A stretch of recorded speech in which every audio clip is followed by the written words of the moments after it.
एक शहर जल रहा है। इमारतें मलबे में बदल चुकी हैं। हजारों लोग अपना घर छोड़ने पर मजबूर हैं। हर तरफ सिर्फ युद्ध की तस्वीरें दिखाई दे रही हैं। लेकिन उसी समय दुनिया के दूसरे कोने में कांच की ऊंची इमारतों के अंदर बैठे कुछ लोग अपने कंप्यूटर स्क्रीन पर हरे रंग के नंबर तेजी से ऊपर जाते हुए देख रहे हैं। 2022 में जब रूस ने यूक्रेन पर मिसाइलें दागनी शुरू की, तभी एक और विस्फोट हुआ। लेकिन यह विस्फोट बमों का नहीं था, यह था शेयर बाजार का। रेथेन का शेयर सिर्फ एक हफ्ते में लगभग 20% ऊपर चला गया। लॉकहीड मार्टिन करीब 16% बढ़ गया।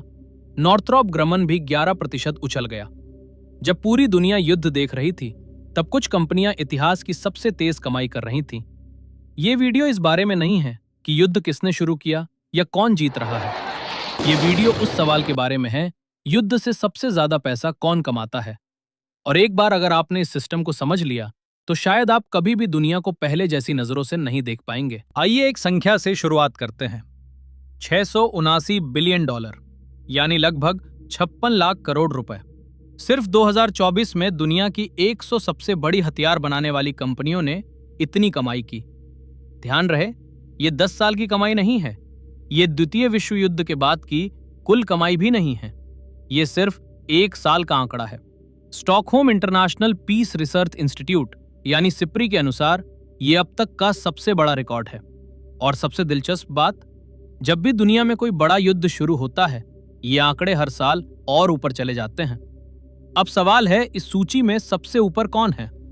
5 अमेरिकी कंपनियां, Lockheed Martin, Raytheon, Northrop Grumman, Boeing, General dynamics.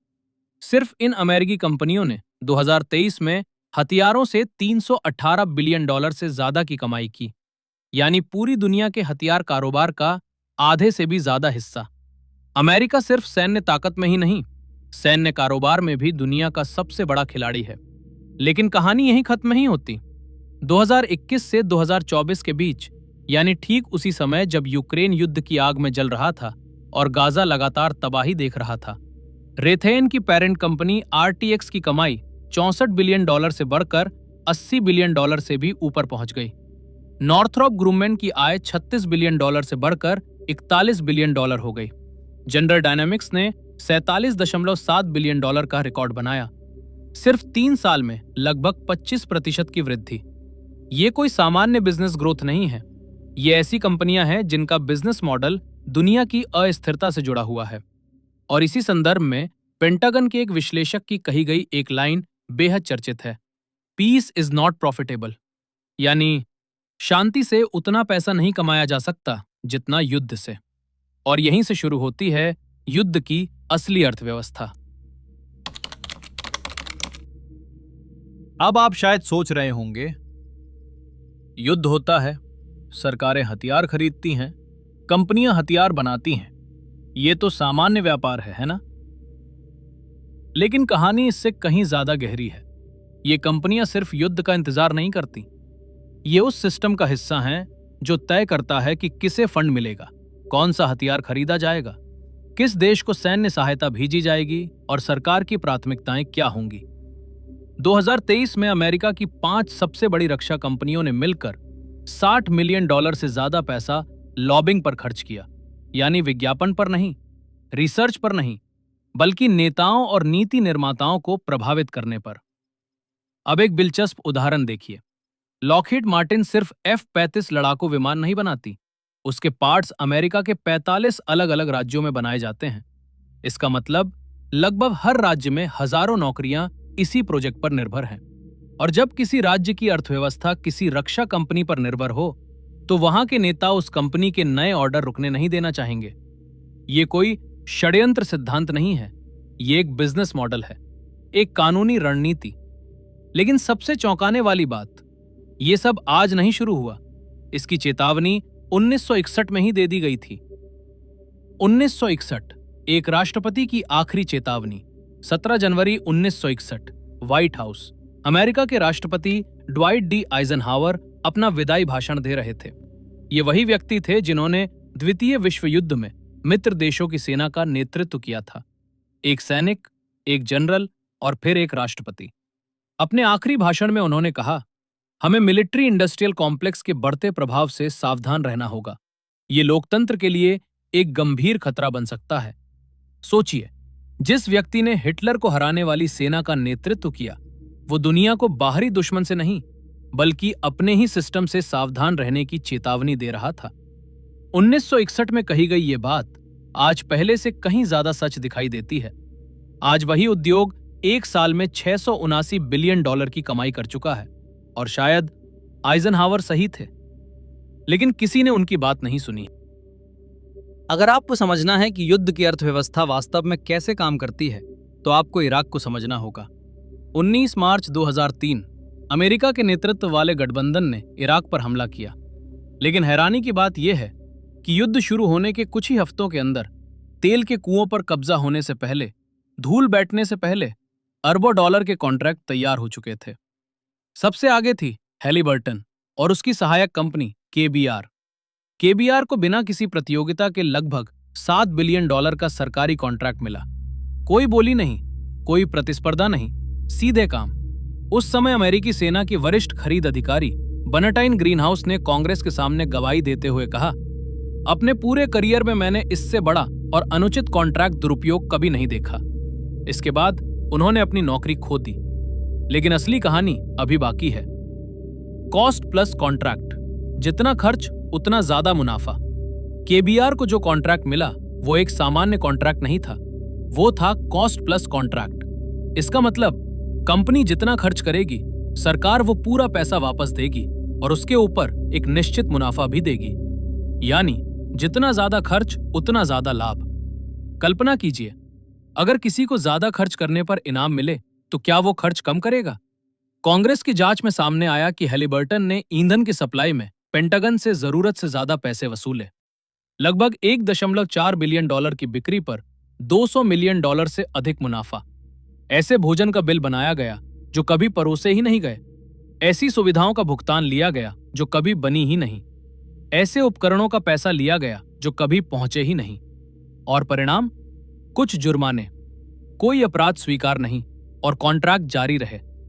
जब इराक युद्ध समाप्ति की ओर बढ़ा, तब तक के बीआर को वहां $10.8 बिलियन से अधिक के कॉन्ट्रैक्ट मिल चुके थे। अब एक और तथ्य सुनिए। अमेरिका के उपराष्ट्रपति डिक चनी, जो इराक युद्ध के प्रमुख समर्थकों में से थे, वो 1995 से 2000 तक हैलिबर्टन के सीईओ रह चुके थे, और व्हाइट हाउस में रहते हुए भी उन्हें कंपनी से हर साल लाखों डॉलर का डिफर्ड कॉम्पेंसेशन मिलता रहा। ये कोई अफवाह नहीं, बल्कि सार्वजनिक सरकारी रिकॉर्ड का हिस्सा है। 2011 तक अमेरिकी जांच आयोग के अनुसार इराक और अफगानिस्तान में कम से कम $31 बिलियन बर्बादी, धोखाधड़ी और दुरुपयोग में गायब हो चुके थे। और ब्राउन यूनिवर्सिटी के अनुसार इन दोनों युद्धों पर अमेरिका का कुल खर्च लगभग $8 ट्रिलियन तक पहुंच गया। यहीं समझ आता है कि आधुनिक युद्ध सिर्फ मैदान में नहीं लड़े जाते, वे बोर्डरूम में, कॉन्ट्रैक्ट फाइलों में और शेयर बाजार की स्क्रीन पर भी लड़े जाते हैं। युद्ध खत्म होने के बाद टीवी कैमरे धीरे धीरे वहां से चले जाते हैं, हेडलाइंस बदल जाती हैं, दुनिया अगले संकट की ओर बढ़ जाती है। लेकिन पैसे का प्रवाह यहीं नहीं रुकता। असल में यहीं से उसकी दूसरी और कहीं बड़ी शुरुआत होती है। कल्पना कीजिए एक शहर की जहां सड़कें टूट चुकी हैं, पुल गिर चुके हैं, बिजली के खंभे नष्ट हो चुके हैं, अस्पताल खंडहर बन चुके हैं, स्कूलों की जगह सिर्फ मलबा बचा है। अब ये सब दोबारा बनाना होगा, और यहीं पैदा होता है रिकंस्ट्रक्शन मार्केट। युद्ध सिर्फ हथियारों की मांग नहीं बढ़ाता, वो एक पूरी नई अर्थव्यवस्था पैदा करता है।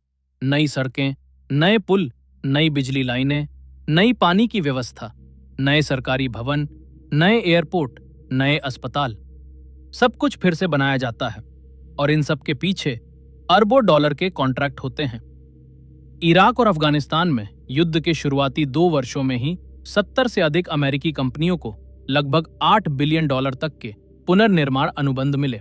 बेस्टेल, डाइनकॉर्प, फ्लूअर, वॉशिंगटन ग्रुप इंटरनेशनल, ये नाम शायद आम लोगों ने कभी नहीं सुने होंगे, लेकिन इन कंपनियों ने युद्ध के बाद बनने वाले नए देशों से अरबों डॉलर कमाए। अब सबसे दिलचस्प तथ्य सुनिए। इनमें से 70 से अधिक कंपनियां जॉर्ज डब्ल्यू बुश के राष्ट्रपति चुनाव अभियान को आर्थिक सहयोग देने वालों में शामिल थीं। ये कोई अनुमान नहीं, बल्कि सार्वजनिक रिकॉर्ड में दर्ज तथ्य है। अगर इस पूरे सिस्टम को एक सरल मॉडल में समझें तो ये कुछ ऐसा दिखता है। फेज 1 तनाव पैदा होता है या किसी संघर्ष का जवाब दिया जाता है। फेज 2 हथियार खरीदे जाते हैं, रक्षा बजट बढ़ता है, मिसाइलें, टैंक और लड़ाकू विमान बनते हैं। फेज 3 जब सब कुछ नष्ट हो जाता है तो वही अर्थव्यवस्था पुनर्निर्माण के कॉन्ट्रैक्ट से फिर कमाई करती है। यानी एक ही आर्थिक तंत्र विनाश से भी कमाता है और पुनर्निर्माण से भी। इस नजरिए से देखें तो कुछ खिलाड़ियों के लिए युद्ध कोई आर्थिक बाधा नहीं है, युद्ध ही उनका बिजनेस मॉडल है। अगर आपको लगता है कि ये सिर्फ इराक की कहानी थी तो शायद आप गलत हैं। आज ये सिस्टम पहले से कहीं ज्यादा बड़ा और ज्यादा शक्तिशाली हो चुका है। 2022 में रूस द्वारा यूक्रेन पर हमला करने के बाद नाटो देशों ने रक्षा खर्च तेजी से बढ़ाने का फैसला किया। जर्मनी ने 100 बिलियन यूरो का सैन्य आधुनिकीकरण कार्यक्रम घोषित किया। पोलैंड ने यूरोप की सबसे बड़ी जमीनी सेना बनाने की योजना बनाई। फिनलैंड, जो हाल ही में नाटो में शामिल हुआ, उसने F-35 लड़ाकू विमान खरीदने शुरू कर दिए। इसका असर सिर्फ सरकारों पर नहीं पड़ा, कंपनियों की कमाई भी तेजी से बढ़ी। दक्षिण कोरिया की रक्षा कंपनियों की आय में लगभग 31% की वृद्धि हुई। जापान की रक्षा कंपनियों ने लगभग 40% की छलांग लगाई और एक चेक कंपनी, चेकोस्लोवाक ग्रुप, जिसने यूक्रेन को तोप के गोले सप्लाई किए, उसकी आय लगभग 193% तक बढ़ गई। लेकिन कहानी अब सिर्फ पारंपरिक हथियार कंपनियों तक सीमित नहीं रही। अब इसमें टेक्नोलॉजी सेक्टर भी शामिल हो चुका है। इलॉन मस्क की कंपनी स्पेसएक्स पहली बार दुनिया की शीर्ष 100 रक्षा कंपनियों की सूची में शामिल हुई। उसकी रक्षा संबंधी आय दोगुनी होकर लगभग $1.8 बिलियन तक पहुंच गई। यानी आज मिलिट्री इंडस्ट्रियल कॉम्प्लेक्स सिर्फ हथियार बनाने वाली फैक्ट्रियों तक सीमित नहीं है। अब इसमें शामिल हैं टेक कंपनियां, satellite network, AI system, data infrastructure और सिलिकॉन वैली के अरबपति। 1961 में आइजनवॉकर ने जिस खतरे की चेतावनी दी थी, वो शायद आज पहले से कहीं ज्यादा बड़ा हो चुका है। सरकार, कॉरपोरेट और तकनीकी शक्ति तीनों एक दूसरे से पहले से कहीं अधिक जुड़े हुए दिखाई देते हैं। और अब सबसे महत्वपूर्ण सवाल बचता है, अगर युद्ध इतना लाभदायक है तो क्या दुनिया के सबसे शक्तिशाली आर्थिक तंत्रों के पास वास्तव में युद्ध खत्म करने की प्रेरणा बचती है? यही सवाल इस डॉक्यूमेंट्री के अंतिम भाग में उठाया जाएगा। अब एक पल के लिए राजनीति को भूल जाइए, देशों के नाम भूल जाइए और सिर्फ एक सवाल पूछिए, अगर युद्ध इतना मुनाफेदार है तो क्या उसे खत्म करने की आर्थिक इच्छा भी उतनी ही मजबूत होती है? युद्ध से सिर्फ हथियार बनाने वाली कंपनियां ही पैसा नहीं कमाती। पुनर्निर्माण कंपनियां, logistics contractor, private security firm, tech supplier, satellite network, data कंपनियां सभी इस आर्थिक चक्र का हिस्सा बन जाती हैं। और जब पूरी इंडस्ट्री की कमाई संघर्ष पर निर्भर होने लगे तो शांति सिर्फ एक नैतिक विचार रह जाती है, एक आर्थिक प्राथमिकता नहीं। सिप्री ने एक महत्वपूर्ण बात कही थी, जितनी अधिक कंपनियां और देश युद्ध से होने वाले मुनाफे पर निर्भर होंगे, उतना ही कठिन होगा संसाधनों को दूसरी जरूरी प्राथमिकताओं की ओर मोड़ना। इस एक वाक्य पर कुछ सेकंड सोचिए। अब एक तुलना करते हैं। विशेषज्ञों का अनुमान है कि पूरी दुनिया से अत्यधिक गरीबी खत्म करने के लिए हर साल लगभग $175 बिलियन की जरूरत होगी। लेकिन दुनिया की सिर्फ 100 सबसे बड़ी हथियार कंपनियों ने एक ही साल में $679 बिलियन की कमाई की, लगभग 4 गुना ज्यादा। कल्पना कीजिए, अगर यही संसाधन स्वच्छ पानी, बेहतर शिक्षा, बेहतर स्वास्थ्य सेवाओं और वैज्ञानिक अनुसंधान पर खर्च किए जाएं, तो दुनिया कितनी अलग दिख सकती है।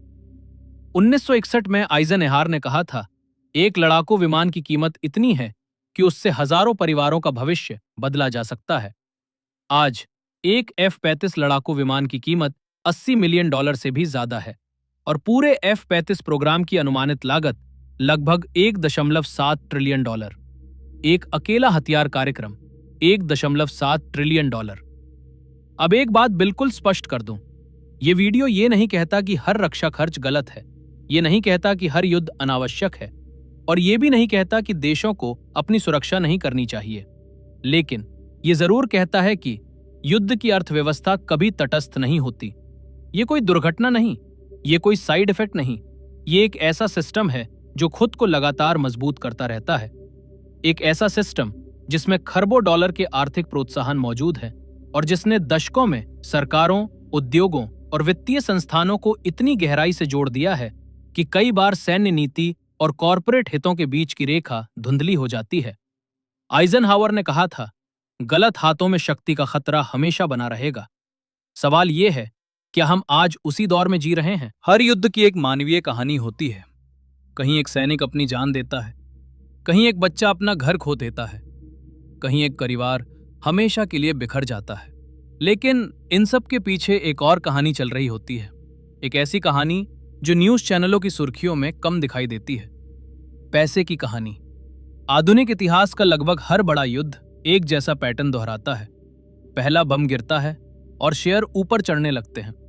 धुआं अभी खत्म भी नहीं होता और अरबों डॉलर के कॉन्ट्रैक्ट तैयार हो जाते हैं। लाशों की गिनती जारी रहती है और पुनर्निर्माण के सौदे साइन होने लगते हैं। इतिहास बार बार हमसे एक ही सवाल पूछता है, युद्ध आखिर किसके लिए होता है?